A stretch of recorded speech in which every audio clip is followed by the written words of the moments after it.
Hey guys, this is Alex. I've got a new deck profile for you. So the deck I'm going to be showing off is actually one I brought to Gen Con at its Ultimate Cup a couple of days ago. This is my Leomon Paildramon deck. And it works a lot like any other Paildramon deck, but it's got a lot of key differences that changes the way it interacts with things, and people have to play against it differently. So these are my four Bukamon, sorry. It's not meant to be a draw card, because, typically in blue decks we like to draw cards to generate advantage and be able to get all the options you need to defeat your opponent with those. No, what I'm doing with Bukamon is to take full advantage of its inheritable effects, which is that when a Digimon plays another Digimon from its source, you gain one memory. My whole game is memory manipulation. I want to play things from sources, get things deleted, gain the memory retroactively, and make it harder for my opponent to stop me. What Bukamon really helps with this deck is it makes Paildramon plays a lot more easy. I'll show you more of why that is in a bit. I do play a fifth egg, it's Upamon. Upamon is obvious, it's just one of the best blue eggs, and I play it just because I like to have 5 just in case things take a while, and they do take a while sometimes. So one of my most important rookies in the deck, level 3s, is Leomon. This works rather in concert with Bukamon. Typically, if something gets deleted, it's going to gain 1 memory from Goemon's effect. You can actually proc both Goemon and Bukamon off the same card in this deck, and I'll show you what that is in a bit. The second most important rookie, which is actually really the most important rookie, but I think I need to raise my Goemon to level 4 instead of just 3, is Gabumon. Simply put, it's a jack of all trades rookie. Raising area, you draw 1. You play it, you draw 1. That's all you care about. Controversial pick, but it's Vmon from BT8. So this is the Vmon that will pick up a 2-color blue card from your stack whenever you play it. It's pretty great. I play a lot of 2-color stuff in here, but as any other Paildramon player will tell you, it is not your favorite Vmon. The one that searches free cards will be way cooler and better in a lot of decks, just not this one because I don't run as many free Digimon in here. Finally, for my level 3s is 2 Madoki Betamon. You all know why this is in the deck. It's a memory blocker. Bearing will choke out your opponent's memory is really good. Definitely helped me at Gen Con. There was a really great Mastermon player there, and the only reason I think I had him in one round was because I blocked out his reinforcement memory boost. Now here's the interesting part of the deck. These 4 EX2 Leomons. So you've seen some Leomons in Paildramon decks before. Typically you like having a blocker in deck, and it has good synergy with Paildramon because Paildramon Dragon Mode can pop it right out of its source on Digivolve. And now you have a big dragon and you have a blocking Leomon. That's pretty great, especially if you have a tamer out, so that means it's actually blocking.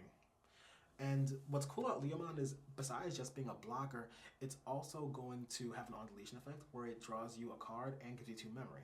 That's really awesome. And like I was saying before, I want to get the most out of my Bukamons. And Leomon is actually one of those cards that helps you get the most out of the such effects. So typically, if you have your Leomon stacked on top of Goemon, your Leomon's going to be able to get you 3 memory if it's deleted. If it was popped out of Pyogerman's source with Bukamon underneath, then you'll get 1 memory from that as well. But actually, Pyogerman isn't the only thing that makes this whole situation work, and it's not what ties it all together either. So besides the EX2 Leomon, I actually still play 3 copies of the original BT1 Leomon because it's not bad. It's okay. It still gives you 2 memory on deletion.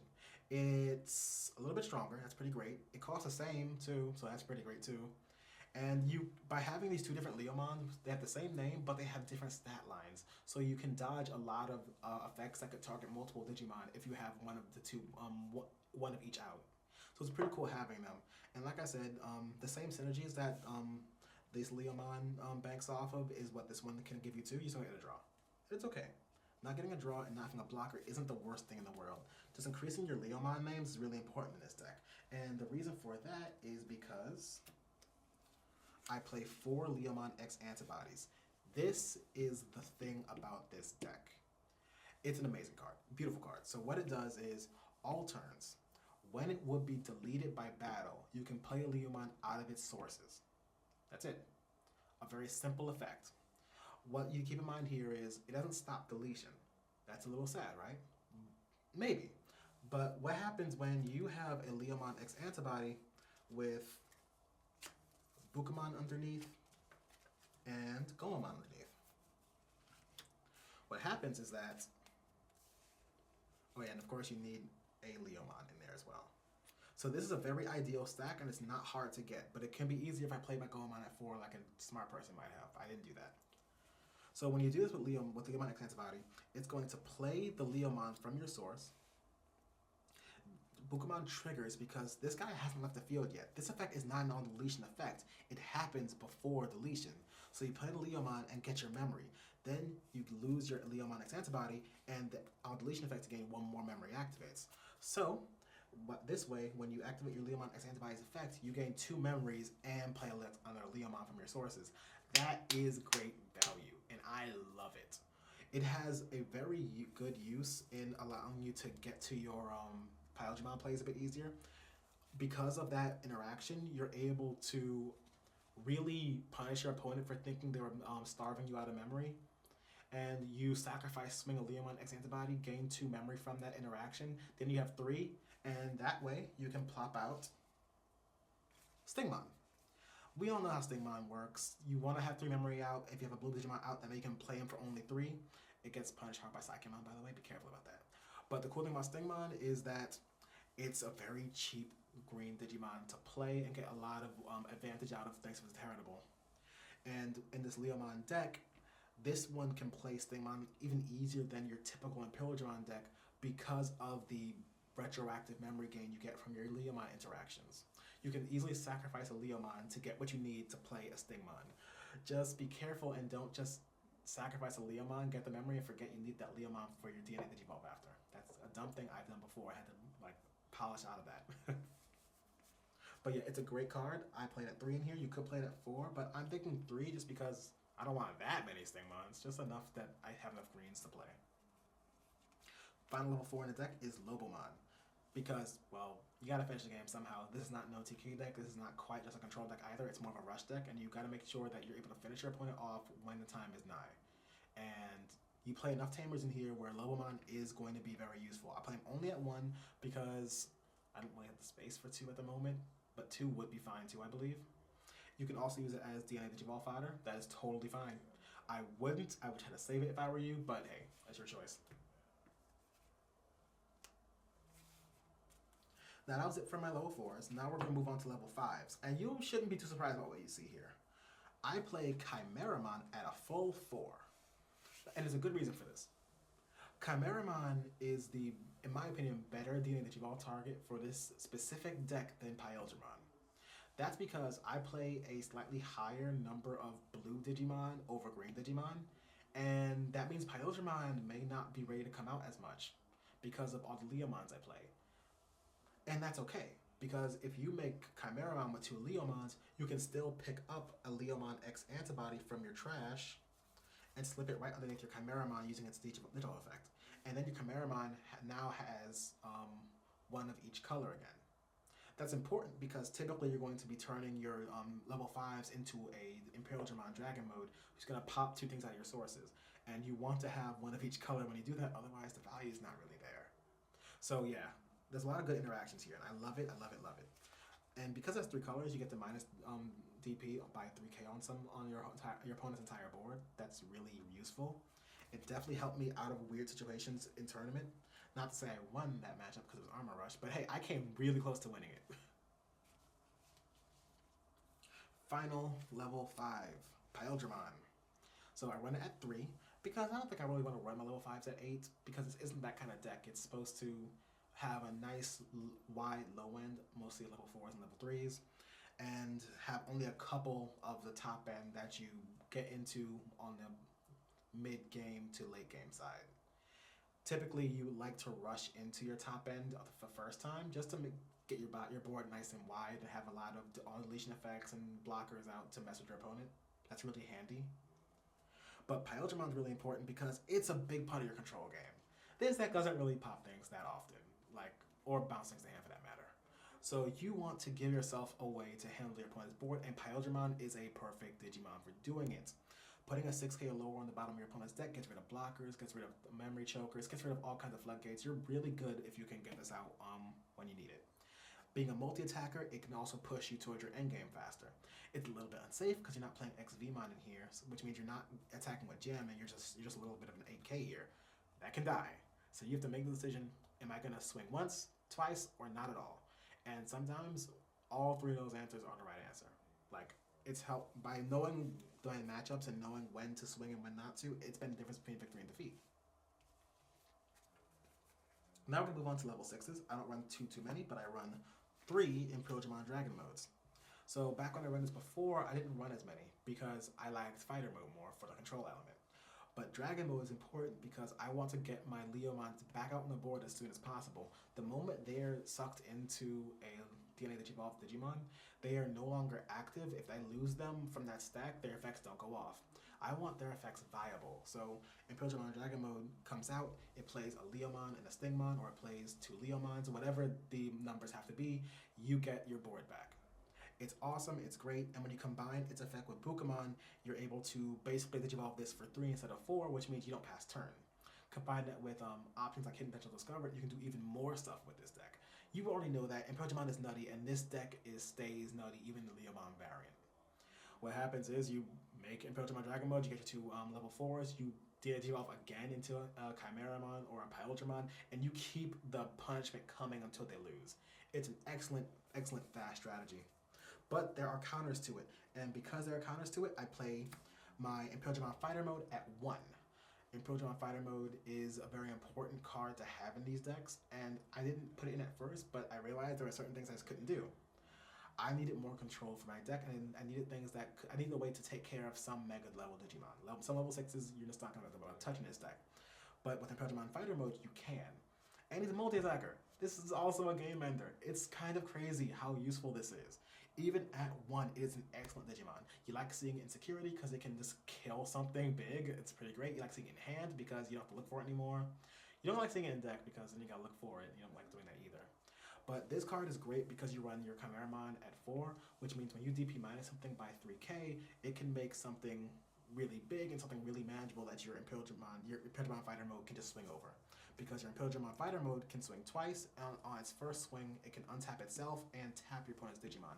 So your first swing can be a safe-ish hit in security, and your second hit can be getting rid of a problem. Or go for game. It's a great card. It's a great card. But again, that's one more reason why you want your Chimaeraman to suck up a Digimon of the color you're missing, typically green. That way she's going to have the blue and the green sources in order to use both of those effects. So that's it for the Digimon. Yeah. Simple stuff. It's not crazy. It all works though, and that's what I like about it. I'm going to move on to Tamers next, and you won't be surprised. So first up, we've got 3 Davis Motomiya. Davis is awesome. You know Davis is awesome. It's a memory tamer that can give you 2 cards from your deck, whether it be a blue or a green. And since I play blue and green and Digimon that are both colors, you have great value off Davis. Davis is a yes for you. If you're not playing it at 3, what are you playing, really? I have to ask you. I don't know what you're playing in here otherwise. I used to run Jerry Kato in here. She's not a memory tamer. And cost 4. Plays Leomon from hand. Not a good idea. I don't recommend that one. And maybe like an actual Leomon Rush deck you would, just not in this deck. Davis is the man. Well, I think he's like 13, so he's the boy, but he's excellent. Also, he's a good target for your Leomon for endgame shenanigans if you have to. But another good target is Davis Motomiya and Ken Ichijoji. This one isn't nearly as useful as just your straight Davis, but it's amazing for when you've got a combo set up. When you're making your Pyogerman Dragon mode or your Paildramon and you're making swings and you're trying to take care of your opponent's board, having the extra restand on Digivolve from Davis and Ken can make all the difference, especially when you combine it with Hidden Potential Discovered, because that's going to tap your Digimon on Digivolve and make it free. But with this on board, once you've tapped it and it Digivolves, it can untap it. And then it just kind of makes your HPD a free card to have played, and it was perfect. At the same time, you'll be easily gaining 2 memory from this card by having a blue and a green out. It's not hard to do at all. Just be careful with your greens. Don't waste them if you're not going to DNA Digivolve right away, because once you're out of greens, you're out. I only run 7 in this deck. It was just the 4 Leomon X Antibodies and the 3 Stingmons. Once they're gone, I don't get them back, and it's hard to proc the full effect of this and basically do a lot of things to run out of them. So be careful about that if you play my version of the deck. Now I'm going to go on to options, and we all know that. And Pyogerman has some really great options, and I'll show you a good example of what they all are. So the first one is the most important one. It's Megadeth. At Gen Con, I played Megadeth at 2, and I got good work out of it. But I took out Jerry because I'm smart and put a third Megadeth in here, because Megadeth is too good to not be running at decent numbers. You're going to suspend any Digimon, and then any suspended Digimon goes back to the hand for a cost of 5. Being 2 color doesn't even matter. That's not a big deal. It's hard to do sometimes, but in a Paildramon, it's easy. This is a great option. You love it in hand, and it is amazing security. It has stolen so many games from the brink for me, and it will do the same for anyone playing in Pyogerman or Armor Rush. We love this card, and I hope you guys do too.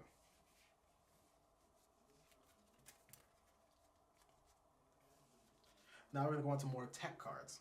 So I play my Hammer Spark at 2 because it's hard to say no to Hammer Spark. It's 1 free memory, and if it's a hit memory, it's 2 memory. Sorry, it's hit and security, it's 2 memory. And you can't really say no to that. You like to have those kind of effects in the deck. I play it only at 2 because I found space for other things. And those other things are what you'd expect. Ice Ball. Again, if it's hit and security, you gain 2 memory, so it's no different from Hammer Spark in that respect. But also, it's a great way to end your turn on, because if you play it yourself, you make your opponent give you 2 memory every time one of the Digimon attacks. That means they're not attacking very much.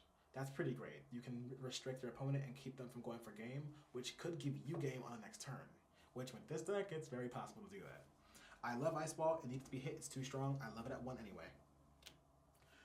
And finally, Hidden Potential Discovered. This is one of the earliest cards ever hit in the game because it was too strong for the time period it was in. And maybe still too strong. I mean, you can suspend any green Digimon and Digivolve it for free. Yeah, I'm gonna do that.